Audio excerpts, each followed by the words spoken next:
Chapter 6. Who's the real poison apple here? Rumi, Jax, wait up! Kayla surprises me the next morning when she emerges from a hall that just popped up to the left of us. As a thief, I'm impressed with the layout of this joint. Rooms and walls seemingly shift in front of you almost hourly, making it impossible to come up with a clear escape route. It's like they don't want us to ever be too comfortable. I can see I need to stay on my toes and keep my head down if I want to get out of FTRS quickly.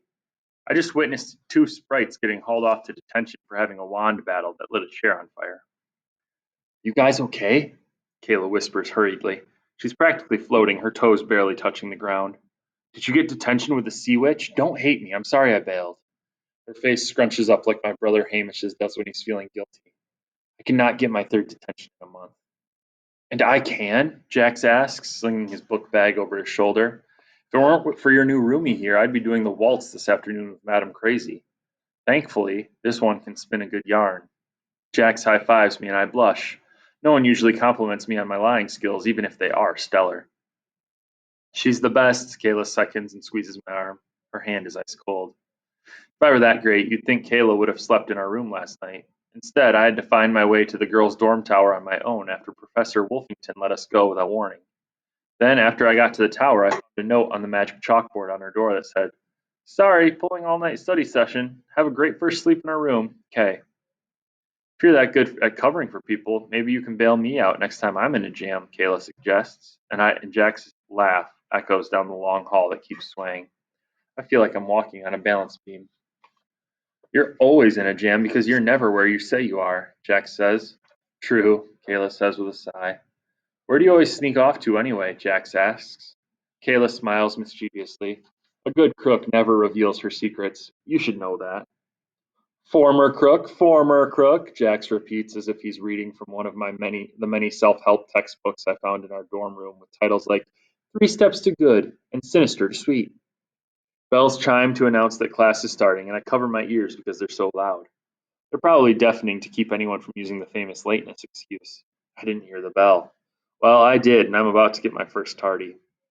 I should get to troll hunting before the classroom door evaporates. Jax winks at us, then hands Kayla the handkerchief in his shirt pocket. Have fun in therapy, girls. Kayla groans. Of all the classes for you to have first, the Evil Queen's class is the worst. Kayla clutches her stomach. Professor Harlow makes you talk about your feelings and makes kids cry. She's evil. Maybe that's why she's called the Evil Queen, I say breezily as we hurry into the classroom, dodging shifting castle walls. I dive through a door that is bricking itself shut and throw my butt into the seat closest to the exit. How mean can a therapy teacher really be? Pretty mean, Kayla whispers as she runs past me to a seat in the back. Don't say anything about Miss Jillian Cobbler, how nice of you to grace us with your presence this morning. I hear someone interrupt in a voice that practically purrs. The Evil Queen is definitely intimidating. I'll give her that right off the bat. She's much taller than I imagined, even taller than with that elaborate feather and crystal headpiece, and her clothes are stunning. She's wearing a plush green velvet gown with silver crystals all around her tiny waist. Her looks could rival the princess's if not for her sourpuss expression and long pale face that makeup does nothing to hide. Harlow's elaborately beaded gown drags along the cobblestone floor of the drafty room as she walks toward me. You think just because you're new you can get away with being late? She purses her lavender lips and leans on my desk, drumming her purple nails. Her eyes are as dark as coal. I try not to sound nervous. No, but you could go a little easy on me. You need a map to get around this place. I'm expecting someone to laugh, like they would in my trade school classes. But the rest of the class is so quiet you could hear a pin drop. Is that supposed to be funny? Therapy isn't funny. The Evil Queen snaps her fingers and my name shows up on the board behind her desk. The word tardy appears. Your first tardy in your first class. Well done, cobbler's daughter. She applauds half-heartedly, and the crow on her shoulder squawks in agreement. I can see you're another fine feather in the cap of our school. Behind me, I hear someone snort. What do you expect from someone whose dad makes cheap shoes for a living? I whip around. No one insults my family. The girl behind me is dressed in black from head to toe. She's wearing a skirt covered in a strange pattern of moons and stars.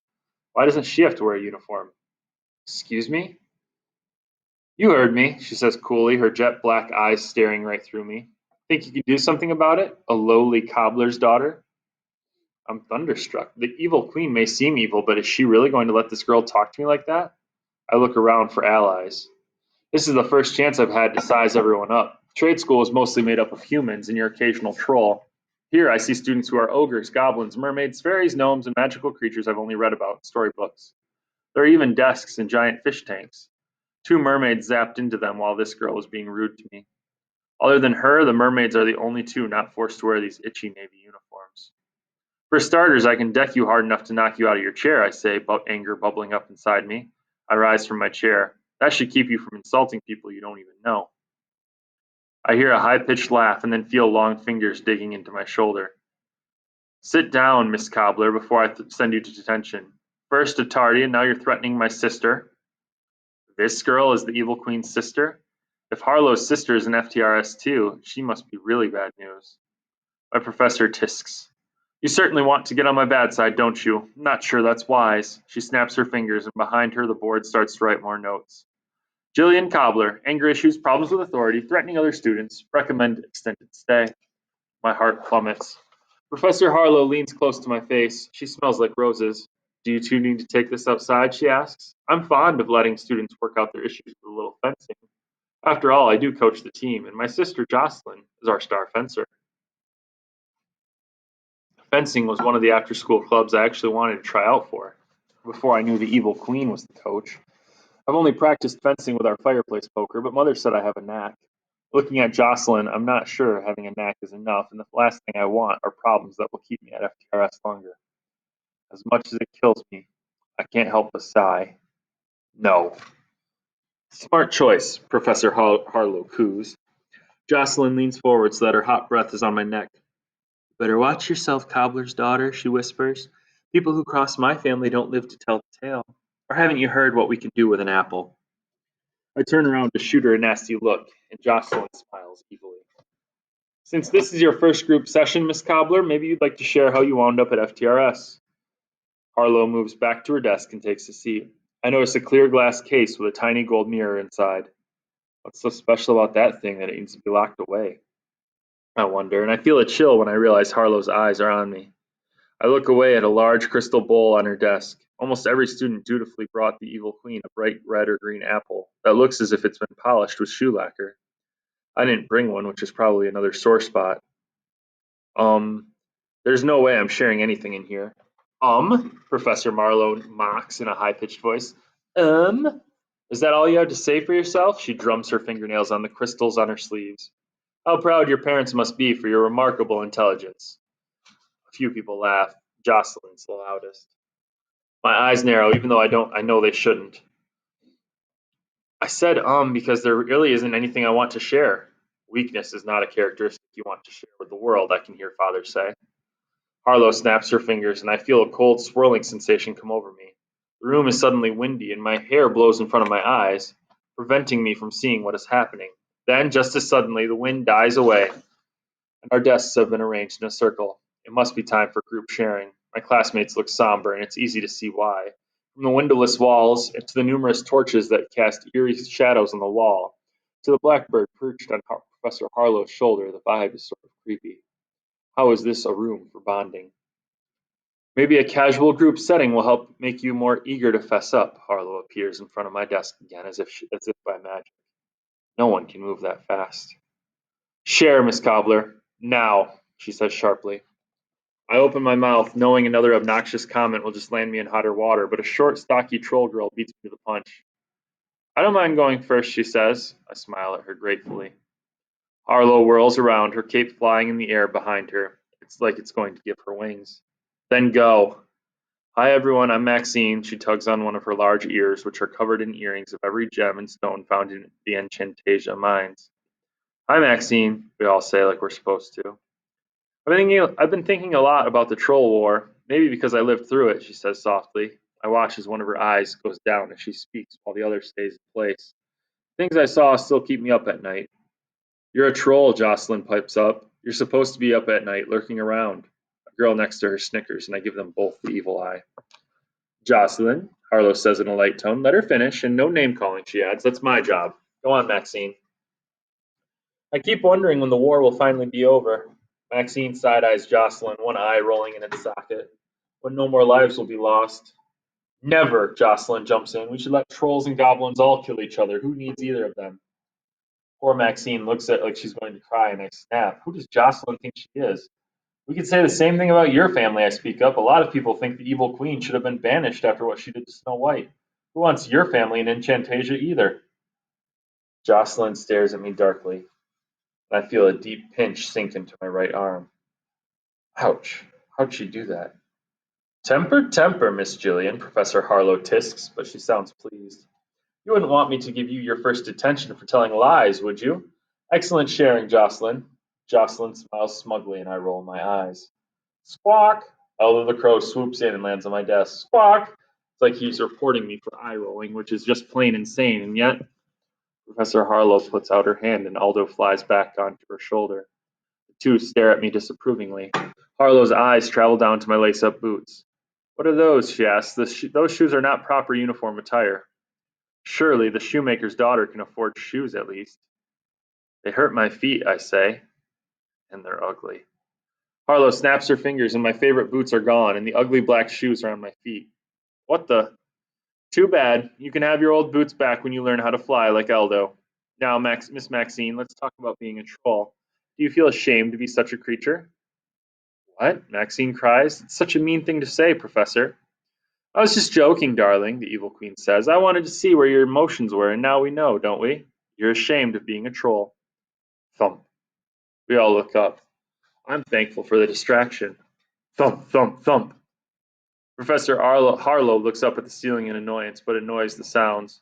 Maxine, tell me your darkest moment being a troll. Her eyes flash green. Actually, why don't you all recall your darkest moment in a 1,000-word essay that must be finished before the end of class? Start now. She snaps her fingers and the torches brighten. She uses the opportunity to go to the mirror behind her desk. I watch her examine her face and then reach for one of the purple bottles on her desk. She begins applying lotion to her cheeks. Thump, thump, thump, thump, thump, thump. The evil queen's hand slips and the lotion gets all over the bodice of her dress. She emits a low growl. What is that racket? Miri! She yells. Aldo flies off Professor Harlow's shoulder and dives over people's heads. Miri, where are you? The mirror in front of Harlow begins to glow green, and then orange, and purple. Harlow, we've been over this, a voice inside the mirror says with a sigh. Only Headmistress Flora can demand my appearance. Well, I'm demanding it anyway, Professor Harlow seethes. What is that god-awful noise interrupting my group's therapy session? I'm surprised you haven't dismissed class already, Miri says, sounding anything but nervous at Harlow's tone. Didn't you get the memo from Flora this morning? What memo? Harlow yells over the continuing banging, which seems to grow louder by the minute. Harlow's head whips around to the class. Right. We all look down at our papers. I grab my quill and ink. Psst. I look over at Maxine. She offers me a quill. Use this. I hold mine up. Thanks, mine works fine. Oops, I hear Miri sing. I was supposed to give you the memo, just like you were supposed to tell me about the meeting in Flora's office yesterday. Maxine shakes her head. Her lazy eye does a quick bounce. Her thick-rimmed glasses match the color of her light brown hair. Use this. There's a message in it from a friend. She passes the quill over as Harlow and Miri argue. Write with it. You'll see. What does she mean the quill has a message in it? I look at it, wondering if there's a secret compartment, but I don't see one. I dip the quill in ink and nothing happens. Then I try putting the quill to paper. That's when things get weird. I know what I want to write, but instead different words come out. Hey G, it's me, Kay. Cool quill, huh? Sorry I didn't warn you about Jocelyn. I'm not feeling great. Going to skip the next class and lie down for a while. Can you give me some peace and quiet? I'll give you the grand tour of FTRS later. Promise. After the words appear, the ink slowly disappears again, leaving a blank page. That is so cool, I write her back. Feel better. We'll hang out later. G. The words appear and then disappear. Amazing. Psst. I pass Maxine the quill. She grabs it when Harlow isn't looking. I've never seen this memo before, Harlow is yelling. Flora canceled today's classes to paint the castle? That's ridiculous. What's ridiculous is that we haven't done it already, Miri tells her. The princesses have agreed to Royal Day happening in less than 2 weeks. And there's a lot to prepare before their arrival. I'm not canceling classes for a paint session, Harlow says incredulously. They'll have to paint around us. We put our heads back down to write, but the banging only gets louder. It's hard to concentrate. I see the merboy's water quill fly out of his hand at the hammering, which must be amplified in his tank. Then there's a knock at the door. Excuse me, ma'am. A peasant in paint splattered clothes and cap stands in the doorway with a brush and bucket. The smell of paint hits my nose almost instantly. We need to get started in this room. He looks around. Wow, Murray, get in here, he calls to someone. This room is the worst yet. I hear Miri muffle a laugh. Do you mind? Harlow says with a flick of her wrist. The door slams in the peasant's face. She sighs. Children, it seems that our time together needs to come to an end. A small cheer is quickly extinguished as Aldo nosedives at the boy who is the loudest. But, Professor Harlow says, letting the word linger in the air, I expect this paper on my desk tomorrow. Everyone groans. Enjoy your afternoon, class. She opens the door again, and Murray enters slowly. I gather my things and think about how I'm going to use my time now that there's no class and I can't go back to our room. I guess I could practice fencing near the woods. Sounds like I'll be dueling Jocelyn in our classroom soon enough. Hi, Gilly. Maxine is waiting for me. Thanks for sticking up for me back there. No one ever does that. She looks down at her huge shoes. Father would have a hard time making boots for those clunkers. That's what friends are for, I say automatically. Maybe Miri will notice and mark me down for good behavior. Maxine's smile widens. Her teeth are a little green. Are you doing anything right now? Maxine asks. Want me to show you around? I mean, I'm sure you have loads of people who want to show you around, but I would if you wanted. I've been here a year, so I know every room in the joint. I want to work the "so what are you in for" question into our conversation, but I can't figure out how to do it without offending her. For some reason, I suspect it has something to do with jewelry. She's wearing at least a half a dozen shiny necklaces. Jocelyn walks by Maxine with a friend and whispers something. The two burst out laughing, and Maxine looks down embarrassed. I mean, if you don't mind being seen with me. Maxine's eye droops again. I stare defiantly at Jocelyn. There's nothing I hate more than bullies. And royals, but bullies more so. Of course I want to hang out with you. Let's go. I brush past Jocelyn, taking Maxine by the hand. Any suggestions on what to do? The two of us leave the dungeon classroom behind, and the light shining through the hallway windows makes me feel brighter. Painters are painting the trim along the windows while cleaners wipe down the statues and gargoyles. A tarp is being hung in the central hallway that says Fairy Tale Reform School in large bold script. Fresh flowers are in vases everywhere I look. Anna would love all this preparation for the princesses. I know it's only been a day, but I thought she'd write right away. Have you tried Pegasus flying yet? Maxine asks. There's free time right now. I've never flown before. Now is as good a time as any to start. A paper for the evil queen can definitely wait. I smile. That sounds up my alley. Let's go.